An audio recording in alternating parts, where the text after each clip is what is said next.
start by talking about some of the things in the past year. One thing I was going to ask you is, how did the new cell phone policy work out?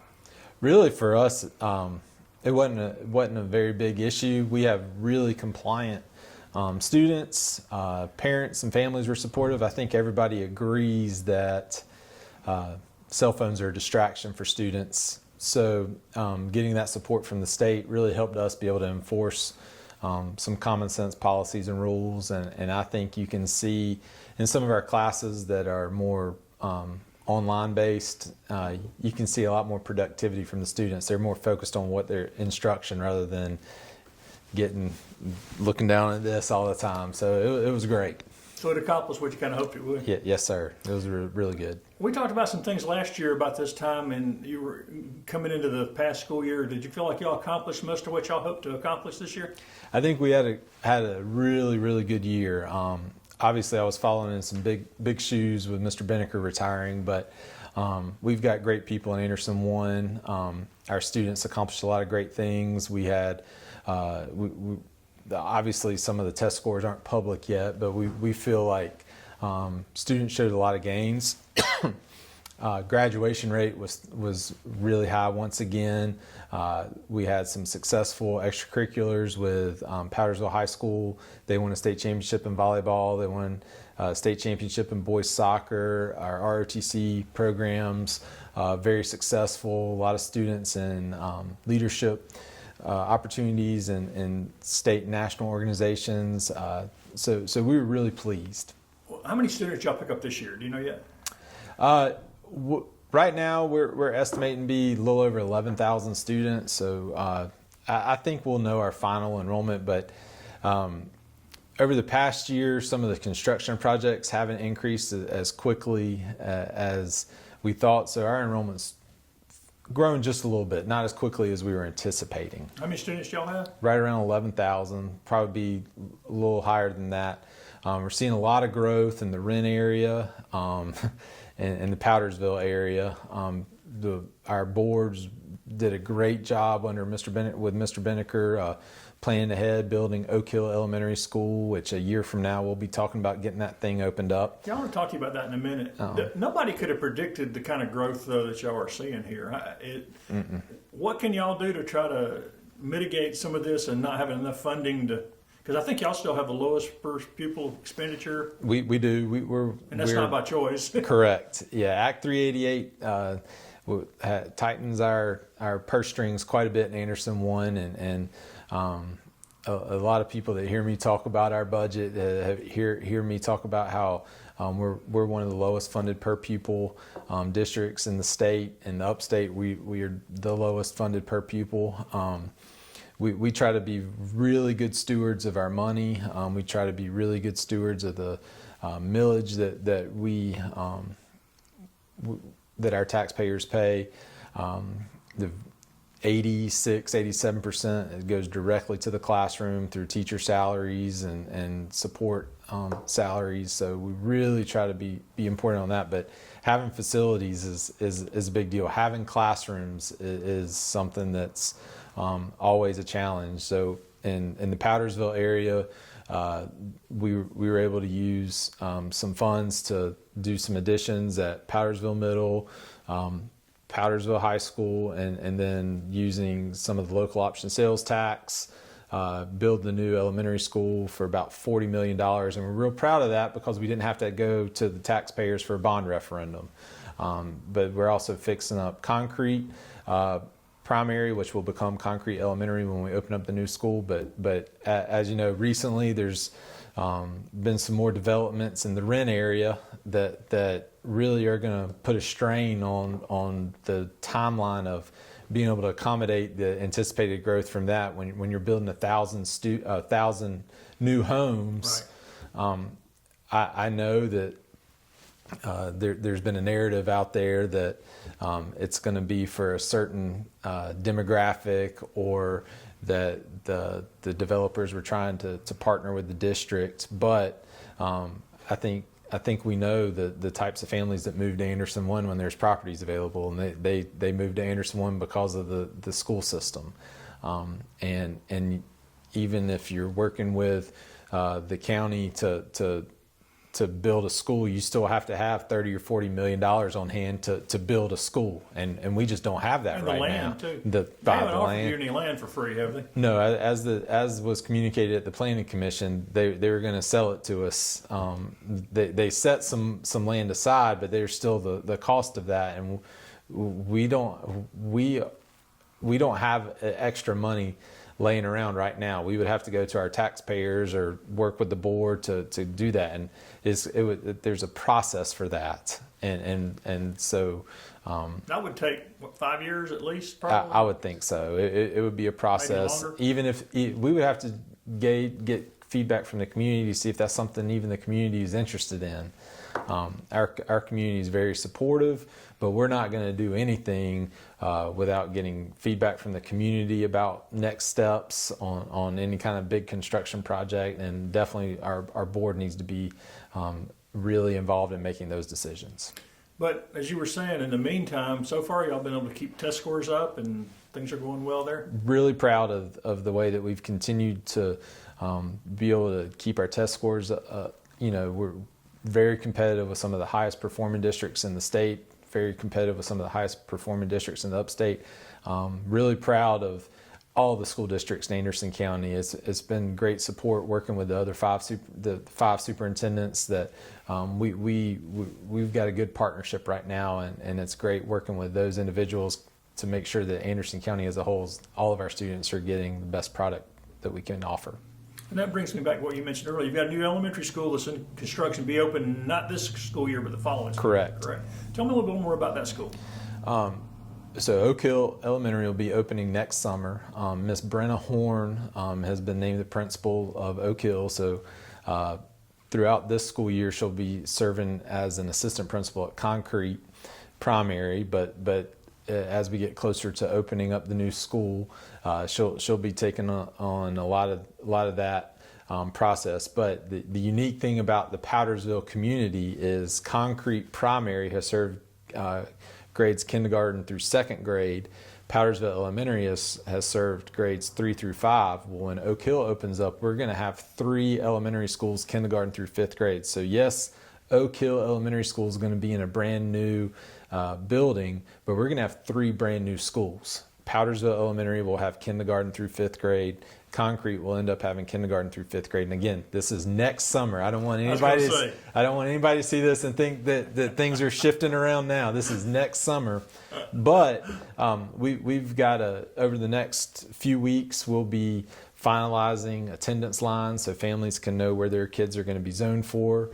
Throughout this fall, we'll be working with our staff to figure out where folks are going to be teaching, because right now we've got somewhere between 11 to 12 to 13 teachers on a grade level at Concrete or Powdersville.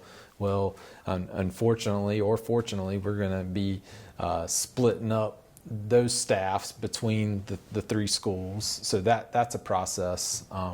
We have spent about $5 million refurbishing Concrete this summer. If folks in the community have driven by, you've seen the work being done, but we're excited. They're going to start waxing floors on Wednesday afternoon, moving furniture back in this weekend, and by the end of next week, teachers will be able to get in there and get things set up in anticipation of the school year starting up. So we're excited about that. So the teachers are coming back not next week, the next, right? The 29th. So two weeks from tomorrow, from when we're filming this. So teachers are back in 2 weeks and students are back in 3. And I think Concrete will be ready to go. And our staff has worked hard across the district because there's always stuff going on all summer long to get things ready for kids to come back on August 5th. How many new principals? We've got several new principals. We had a couple of principals retire. Mr. Todd Beneker, who's been at Powdersville Middle School, retired. So Kevin Williams will be taking over that responsibility. Real excited for Mr. Williams to be stepping into that role. At West Pelzer, real proud of the work that was done under Miss Bagwell's leadership there. She retired at the end of last year, but West Pelzer was a finalist for Palmetto's Finest as one of the top elementary schools in the state of South Carolina. They got recognized with the South Carolina Education Oversight Committee closing the Achievement Gap Award, and there's some other accolades that are going to be published here over the next few weeks that are coming their way. But Ms. Bagwell announced her retirement, and Ms. Miranda Leopard, who was an assistant principal there, becoming principal there. Real excited about her. She's going to continue the momentum at West Pelzer. And then I mentioned earlier, Ms. Horn is helping us open Oak Hill. So Ms. Kelly Martin, who's a longtime reading coach, assistant principal at Powdersville Elementary, she's going to become the new principal at Powdersville Elementary and help lead us through this transition period over the next school year. But excited for her to just continue the great things that have happened at Powdersville Elementary School. Is it becoming more challenging to recruit teachers now? I think, yes, it's always challenged to recruit teachers, but Anderson One is blessed. We have great partnerships with Anderson University, Clemson, Southern Wesleyan, North Greenville, Furman, and now even USC Upstate and Lander have reached out to us about working with student teachers and partnering with them. And Ms. Carol Brooks is our induction coordinator that works closely with those universities to get student teachers in our buildings. And we've got Ms. Becky Brady and Ms. Melissa Tollis in our personnel department. When we get student teachers in our buildings, they want to stay. We've got several folks that will be working in the school in Anderson One that they held out and were patient and waited to see if there was going to be any turnover in their building because they wanted to be in Anderson One. So because of those partnerships and getting student teachers, people want to be in Anderson One. A lot of folks know of our reputation, so Anderson One is a destination, and it's because of the great teachers we have. Good teachers want to work with the best teachers, and so they want to come work with great people. So we're going to continue to invest in our folks because greatness attracts greatness, and people want to be a part of that. I know y'all passed the budget for the year. How did the budget look for this year? Our board really invested in teacher salaries and making sure that our salaries, not just for teachers, but all of our employees, remained competitive with the other districts in Anderson County and the upstate.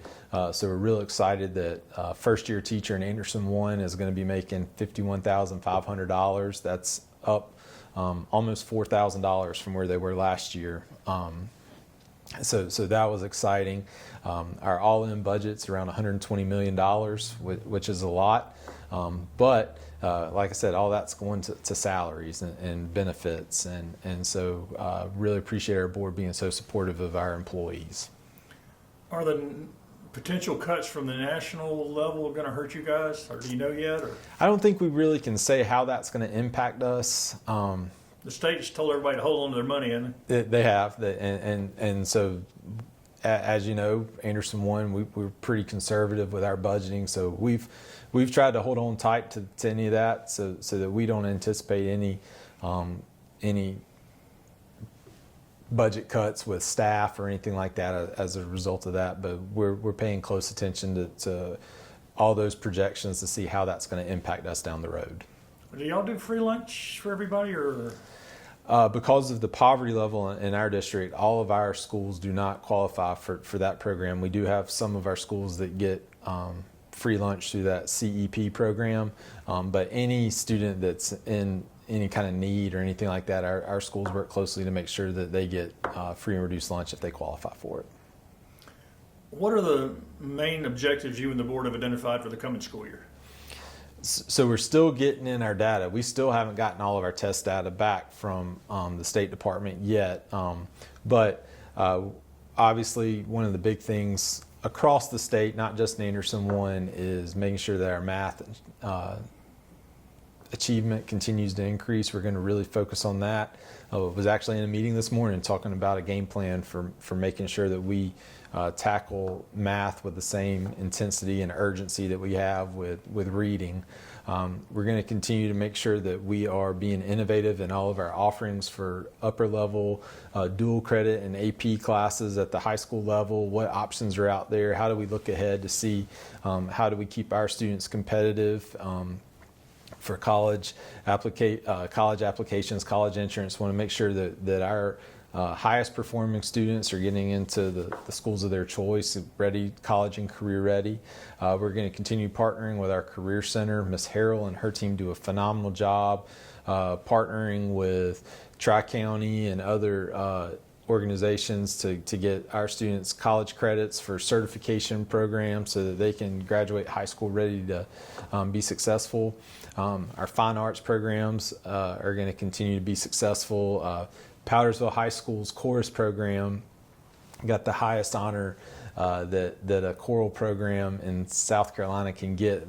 As far as we can tell, they're the first 3A high school to ever get that designation, so real proud of that. A couple of our bands continue to get celebrated at a state level, so we continue to see great things happening with our fine arts, our visual arts programs, from K through 12 students getting recognized at the county level and state level, so continue to give those students opportunities to be successful, and just continue to teach students to be good people and be productive citizens after they finish high school.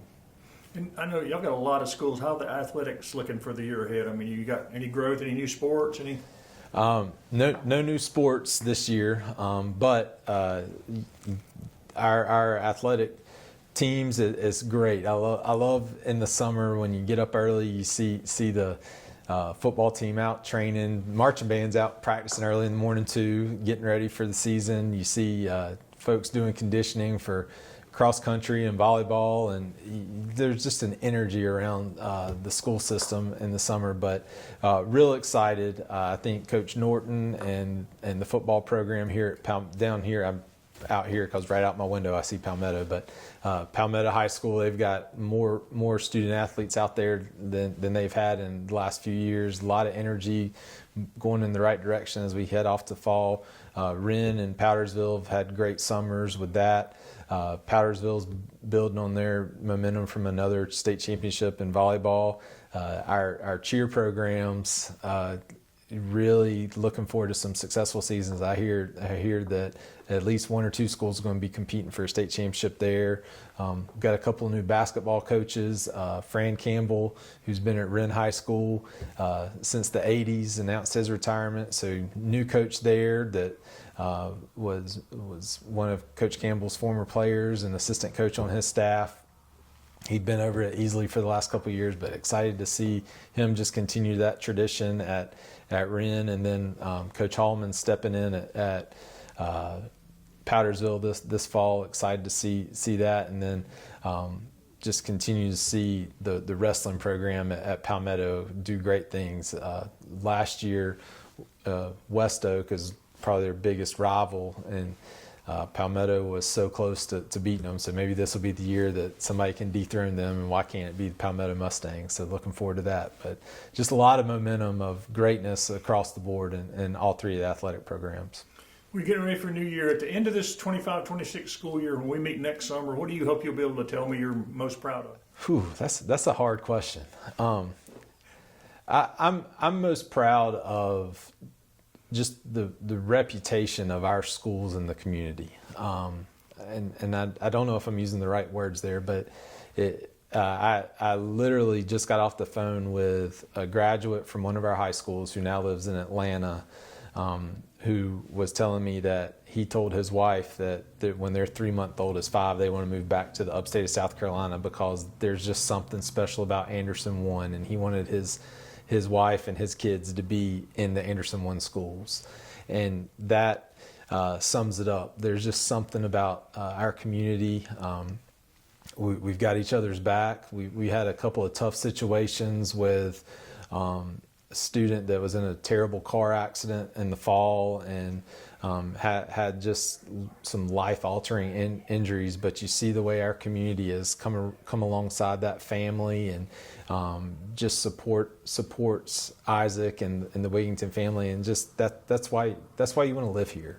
And a lot of that is because of the relationships that happen in our schools. People are proud to be a part of Anderson One. And in a world where a lot of people want to nitpick different things with public education, I think our community is proud of the schools, no matter which one of the 14, soon to be 15 schools you're a part of. We've got great schools, we've got great teachers, and because of that, we've got great students that want to be here.